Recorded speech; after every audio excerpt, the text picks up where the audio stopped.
بسم اللہ الرحمن الرحیم، السلام علیکم ورحمۃ اللہ وبرکاتہ۔ عظیم، جیسا میں نے آپ کو بتایا تھا کہ آپ کو تازہ ترین ملکی صورتحال سے آگاہ کروں گا۔ ملک میں مارشل لا لگانے کا فیصلہ ہو گیا ہے، صرف کچھ لوازمات باقی ہیں۔ آپ پوچھیں گے مارشل لا تو لگا ہوا ہے، میں آپ کو عملی مارشل لا کے بارے میں بتا رہا ہوں، فور وارن کر رہا ہوں، تیار ہو جائیں۔ مارشل لا لگنے کے بعد عمران خان سے کیا سلوک ہوگا اس پر بھی بات کرتے ہیں۔ صرف چند دن باقی ہیں، آئی ایم ایف سے جو ہمارا پروگرام چل رہا ہے وہ سٹال ہوا ہے۔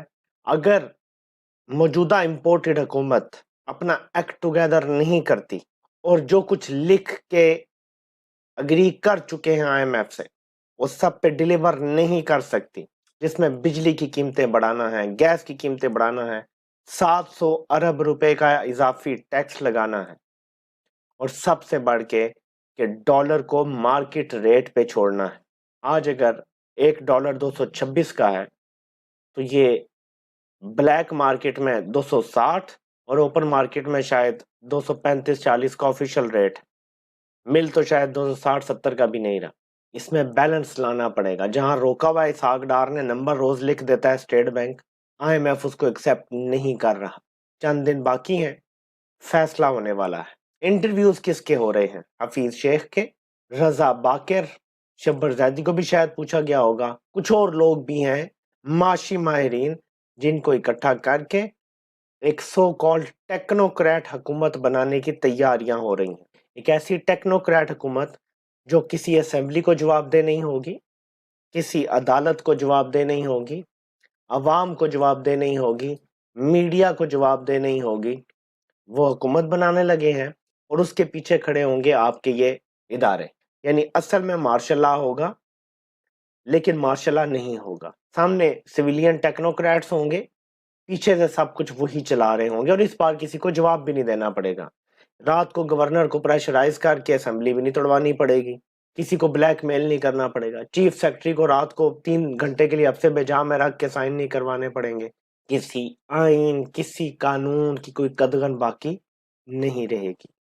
اس کے لیے ایمرجنسی لگا کے اور پھر اس ایمرجنسی کے اندر معاشی ایمرجنسی لگائی جا سکتی ہے۔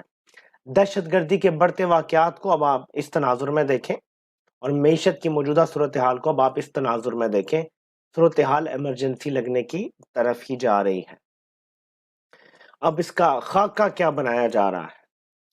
پہلے تو میں آپ کو ان کی عقل کو سلام کر لوں، نون لیگ نے تو ہاتھ کھڑے کر دیے ہیں کہ ان سے یہ سب کچھ اب نہیں ہوگا، نہ کیپیسٹی ہے، اہلیت ہے ہی نہیں۔ میں پہلے کہتا تھا کہ یہ صرف کرپٹ نہیں ہے، ان کی اہلیت نہیں ہے، یہ کمپریہنڈ ہی نہیں کر سکتے ایک ایسی حکومت جس نے 2013 سے 18 کے درمیان جب 50 سال کی سب سے کم مہنگائی تھی عالمی سطح پہ، تیل کی قیمتیں 25-30 ڈالر فی بیرل تک آ گئی تھیں، چینی سستی، آٹا سستا، پوری دنیا میں ہر چیز سستی ہوئی تھی۔ انہوں نے اس وقت بھی جب کوئی بحران نہیں تھا اور دنیا میں تاریخ کی سستی ترین چیزیں مل رہی تھیں، یعنی ریسنٹ تاریخ کی، انہوں نے پاکستان کی تاریخ کا سب سے بڑا ڈیفیسٹ چھوڑا تھا، 19.5 ارب ڈالر کا۔ اتنا بڑا ڈیفیسٹ کبھی کسی حکومت نے نہیں چھوڑا۔ تو میں تو پہلے سلام کرتا ہوں باجوہ صاحب کو اور ان کی پوری ٹیم کو، جس میں اب بھی باقیات ہیں، ظاہر ہے وہ تو کہتے ہیں کہ 26 کے 26 ذمہ دار ہیں، کہ انہوں نے سوچا کہ یہ نون لیگ کی یہی ٹیم جو پہلے 2013 سے 18 کے درمیان تباہی کر کے گئی تھی، وہ اب آ کے معیشت چلا لے گی۔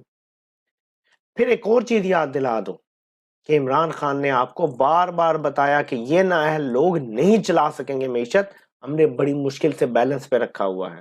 سائیکل آیا ہوا تھا مہنگائی کا جو بھی چل رہا ہے دنیا میں، ہاں تیل کی قیمتیں نیچے آ گئی ہیں جس کی وجہ سے ہمارا امپورٹ بل تھوڑا کم ہو گیا، ہم نے ایل سیز روکی ہوئی ہیں، اس کی وجہ سے بھی تھوڑا سا انہوں نے خسارہ پیپروں میں ہی کم نظر آ رہا ہے، کیونکہ اگر ایل سیز کھول دیں تو خسارہ اتنا ہی ہوگا۔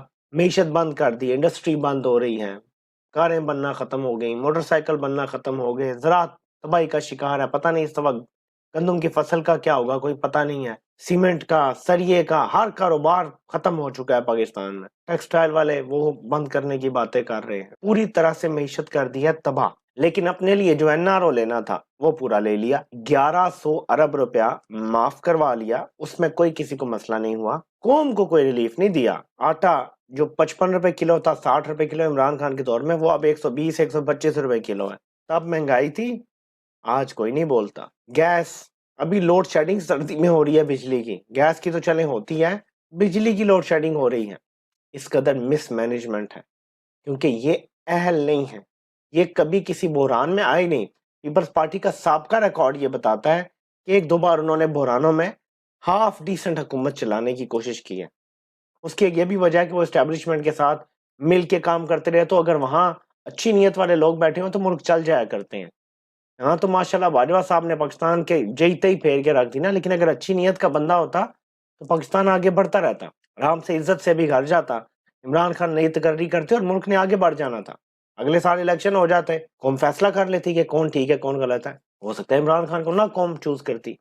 تو اب جو انہوں نے پلان بنانا شروع کیا ہے کہ اگر تو آئی ایم ایف کا پروگرام ریوائیو نہیں ہوتا, اگر ہمیں آئی ایم ایف کی قسط جلد سے جلد نہیں ملتی, تو اگلے کچھ دن کہہ لیں یا اگلے کپل آف ویکس کہہ لیں, اس میں کیونکہ بہت کچھ سامنے آ جائے گا, caretaker long term setup emergency لگا کے عدلیہ کو ساتھ ملا کے, جس میں فیصلے لیے جائیں گے جسٹس بندیال صاحب سے, بالکل اسی طرح جیسے 9 اپریل کی رات کو بندیال صاحب کا استعمال کیا گیا تھا. سو اسلام آباد ہائی کورٹ سے فیصلے لیے جائیں, سپریم کورٹ سے لیے جائیں, آئین کی تشریح تو ویسے وہی کرتے ہیں, اور چیلنج بھی اینڈ میں ہو سکتا ہے سپریم کورٹ میں ہی, اور آخری فیصلہ بہرحال وہیں سے ہوگا. اور ظاہر ہے کہ وہ تو ان کے ساتھ سیم پیج میں. یہ رجیم چینج کروانے والوں میں بندیال صاحب جو ہیں وہ شامل ہیں باجوہ کے ساتھ, تو وہ ابھی تک موجود ہیں کیونکہ, تو بظاہر ایسا لگتا ہے کہ ان سے یہ کروا لیا جائے گا. اور یہ 2 سال کی ٹیکنوکریٹ گورنمنٹ بنانے کا ایک آئیڈیا ہے. یہ 2 سال کی گورنمنٹ انیشلی بنائی جائے گی, اور اس کے بعد آپ ذرا ٹائمنگ پہ آپ نے غور کرنا ہے. فار ایگزامپل جنوری فروری یا مارچ میں, فار ایگزامپل مارچ میں ٹیکنوکریٹ گورنمنٹ بنائی جاتی ہے 2 سال کے لیے, مارچ 2024 مارچ 2025 تک. ٹھیک ہے, مارچ 2025 میں جو چیف جسٹس ہوں گے وہ اجاز الاحسن صاحب. مجھے نہیں پتا ان کے بارے میں کہ وہ اینٹی اسٹیبلشمنٹ ہیں, پرو اسٹیبلشمنٹ ہیں, کیا ہے, I don't know. لیکن کرائم یہی بتاتے ہیں 2 سال کی جو ٹیکنوکریٹک گورنمنٹ ہوگی اس کو 2 سال کی مزید ایکسٹینشن دے دی جائے گی. پلان یہ ہے کہ عمران خان کا اقتدار میں آنے کا راستہ ہمیشہ ہمیشہ کے لیے بند رکھنا ہے.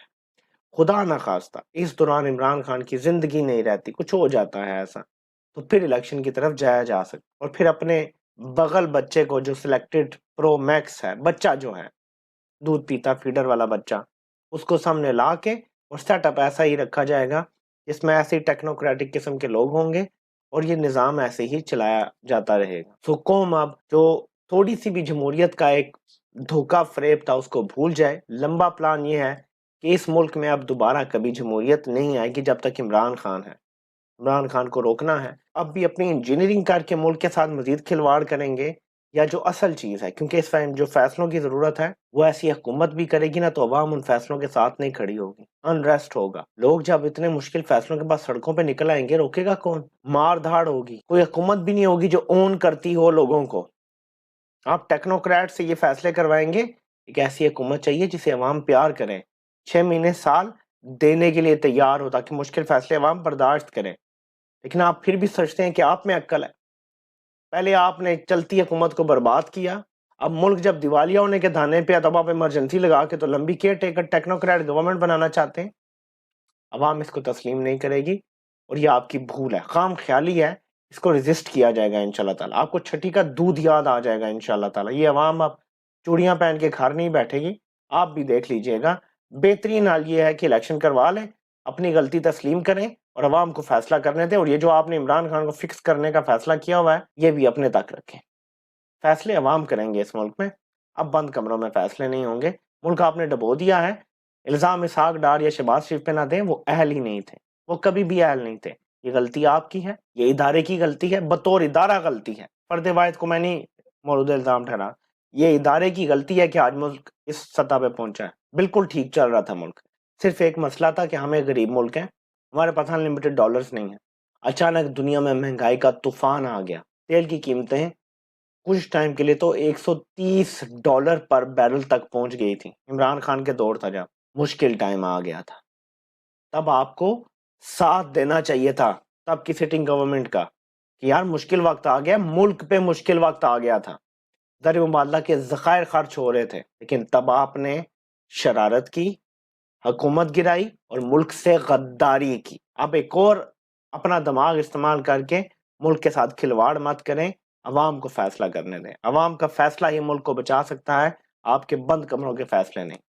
آپ سے انشاءاللہ پھر ملاقات ہوتی ہے۔ اللہ پاک آپ سب کا آمین حاضر ہوں۔ آپ سب کو سننے کا بہت بہت شکریہ۔